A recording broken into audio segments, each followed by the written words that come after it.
तो एपिसोड की स्टार्टिंग में हमें एक स्कूल का सीन दिखाया जाता है। ये कोरिया का स्कूल है, जहाँ पर हमारे मेन कैरेक्टर की बहन कुछ लिख रही होती है और कुछ सोच भी रही होती है, अपने ख्वाबों में खोई हुई रहती है। उतने में बाहर से कोई लड़की इस क्लास के अंदर आती है और सबको चिल्लाकर कुछ कहने लगती है। बाकी सब लड़कियाँ बोलती हैं, क्या हुआ, क्यों चिल्ला रही हो? तो वो बोलती है, बाहर कोई आया हुआ है, जिसके बारे में हमारी लड़की भी सुन लेती है और सोचती है ये शायद मेरे बड़े भैया हैं, जो कि आज से कुछ समय पहले कोरिया लैंड हुए हैं। उसके बाद हमें कुछ समय पहले का सीन दिखाया जाता है, जहाँ पर एक फ़्लाइट कोरिया लैंड होता है, जहाँ टर्मिनल नंबर 2 से हमारा मेन कैरेक्टर बाहर आता है। यहाँ पर हमारे मेन कैरेक्टर को लेने के लिए उसके ग्रैंडपा आए हुए होते हैं, जहाँ पर हमारे मेन कैरेक्टर को देखकर इतने समय के बाद हमारे मेन कैरेक्टर को मिलने की वजह से ग्रैंडपा खुशी के मारे रो रहे होते हैं। हमारे मेन कैरेक्टर डायून की ओर देखता है। डायून भी हमारे मेन कैरेक्टर को शर्माते हुए देखती है। उतने में कोई लड़की हमारे मेन कैरेक्टर की बहन के टेबल पे अपना हाथ मारती है और कहती है, ओए डायून, सुनाई नहीं देता क्या? इतने समय से मैं चिल्ला रही हूँ, समझ में नहीं आ रहा, कहाँ खोई है? पागल हो चुकी है क्या? इतने और तूने वो ड्रेस लाया जो मैं तेरे को लाने के लिए बोली थी? हमारी डायून कहती है कि क्या? वो कहती है, मैंने तुझे तेरा स्विम सूट लाने के लिए बोला था, लाई है? बाकी सब लड़कियों की तरफ दिखाते हैं। वो डायून के साथ ऐसा होते हुए देखकर बहुत शौक होती हैं। उतने में वो बदमाश लड़की डायून के सिर पर मारती है। बाजू में खड़ी लड़की बोलती है, ब्रो तुझे जो बोला वो तुझे लाना चाहिए, ऐसा क्यों करती है? बाकी सब लड़कियां इन सब चीज़ों को देखते हुए इग्नोर कर देती है।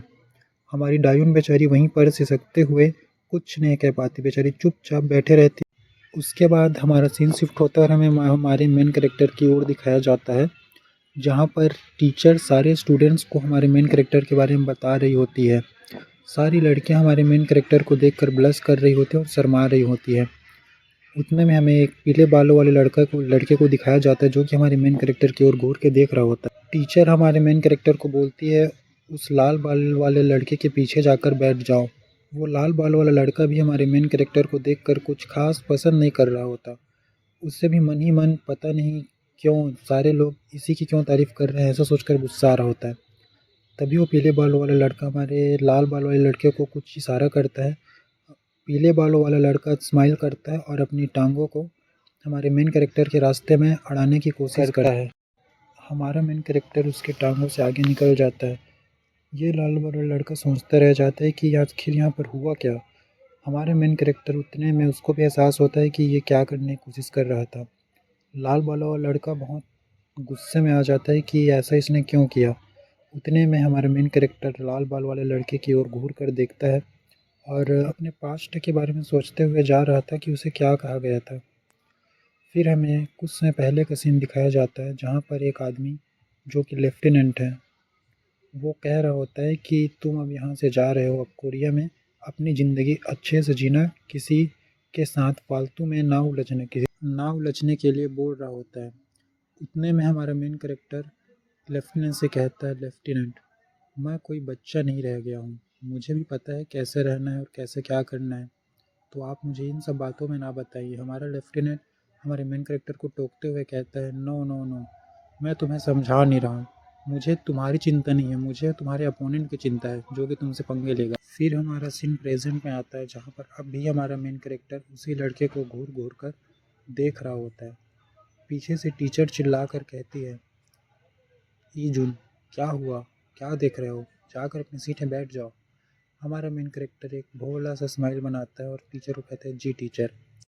उसके बाद हमारा मेन कैरेक्टर उस लड़के को पार करते हुए पीछे की तरफ चला जाता है। लड़का भी सोच रहा होता है, ये साला क्या था, ये बुलशिट, बहुत डरावना है ये। हमारा मेन कैरेक्टर अपनी सीट की ओर जा रहा होता है। उतने में वही पीले बालों वाला लड़का जो कि पहले दिखाया गया था, वो हमारे मेन कैरेक्टर की इन हरकतों को देखकर कुछ सोच रहा होता है। टीचर फिर एक लड़के को बोलती है कि सुनो, इसको अपनी बाजू वाले सीट पे बैठाओ, तो वो खाली पड़ा हुआ है। लड़का भी हंस कर कहता है, ठीक है टीचर, मैं इसको बैठा देता हूँ। हमारा मेन कैरेक्टर बाजू वाले सीट पर बैठ जाता है। लड़का उसके बाद वो लड़का अपने आजू बाजू देखता है और हमारे मेन कैरेक्टर के पास आकर उसके कानों में बोलने लगता है कि अभी जो हुआ उसके बारे में ज़्यादा ध्यान मत देना। ये सब यहाँ पर होते रहता है।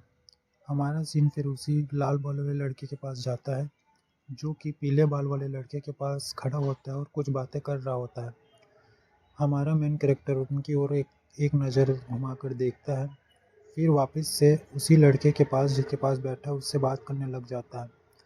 वो लड़का भी सोच रहा होता है कि आइजीन बुरा तो नहीं नज़र आता, ये तो बहुत स्वीट सा लगता है। फिर दूसरा पीरियड चालू होता है जहाँ पर टीचर अंदर आते हैं और सबको अपनी बुक में से पेज 47 खोलने के लिए बोलते हैं और फिर आगे की पढ़ाई जारी करते हैं। हमारा मेन कैरेक्टर भी ये सब देखकर काफ़ी एंजॉय कर रहा होता है। वो अपने सामने देखता है तो कुछ बच्चे सो रहे हैं, कुछ मोबाइल चला रहे हैं और कुछ बच्चे उबासियाँ ले रहे होते हैं।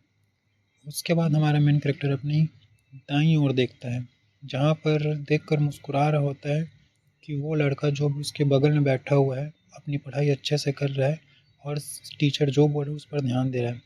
फिर हमारा मेन कैरेक्टर अपनी दूसरी ओर देखता है, जहाँ पर वही सब जो बच्चे सो रहे होते हैं उनको दिखाया जाता है और कुछ बच्चे जो अपने मोबाइल फ़ोन पर गेम या फिर कुछ और या फिर सोशल मीडिया चला रहे हैं वो। फिर हमारे मेन कैरेक्टर का ध्यान खिड़की की ओर जाता है, जहाँ पर पीटी क्लास चल रही होते हैं, लोग एथलेटिक परफॉर्म कर रहे होते हैं। उसके बाद हमारा मेन कैरेक्टर गहरी सोच में डूब जाता है, जहाँ पर हमें हमारे मेन कैरेक्टर का पास्ट दिखाया जाता है, जब वो प्लेन क्रैश में गुमा हुआ था, जहाँ पर उसकी ज़िंदगी नर्क से भी बदतर हो चुकी थी। उसके बाद शाम का सीन दिखाया जाता है, जब स्कूल की छुट्टी हो चुकी थी। शाम के टाइम में हमारी डायून अपने क्लास से बाहर आ रही थी और वहीं पे कुछ लड़कियां खड़ी होती हैं, जो कि सामने देखकर शर्मा रही होती है, जहाँ पर हमारा मेन कैरेक्टर खड़ा हुआ होता है। डायून हमारे मेन कैरेक्टर को देखकर चौंक जाती है और पूछती, भैया आप यहाँ क्या कर रहे हो? तो मेन कैरेक्टर बोलता है कि आज हम दोनों एक साथ घर जाने वाले हैं ना। तो मेन कैरेक्टर पूछता है कि क्या तुम्हारा कोई और प्लान है? वो कहती है, नहीं भैया मेरा कोई प्लान नहीं। हमारा मेन कैरेक्टर स्माइल देता है।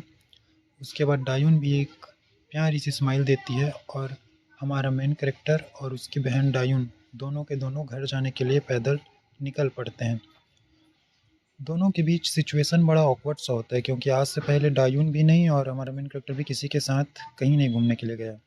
हमारी डायून बोलती भी है कि आज सिचुएशन बहुत ऑकवर्ड सा लग रहा है।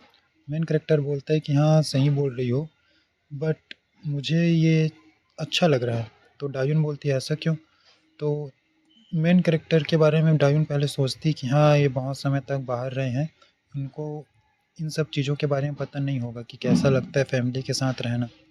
उतने में हमारी डायून कैफ़े के बगल से जा रही होती है, जहाँ पर वही लड़की जो उसको परेशान कर रही होती है वो वहीं पर बैठी हुई होती है और हमारी डायून को ही बुला भला कह रही होती है। उतने में वो लड़की हमारी डायून को देख लेती है और बोलती है, डायून कहाँ जा रही है? हमारी डायून घबरा जाती है कि मेरे बड़े भैया मेरे साथ हैं, मैं क्या करूँगी?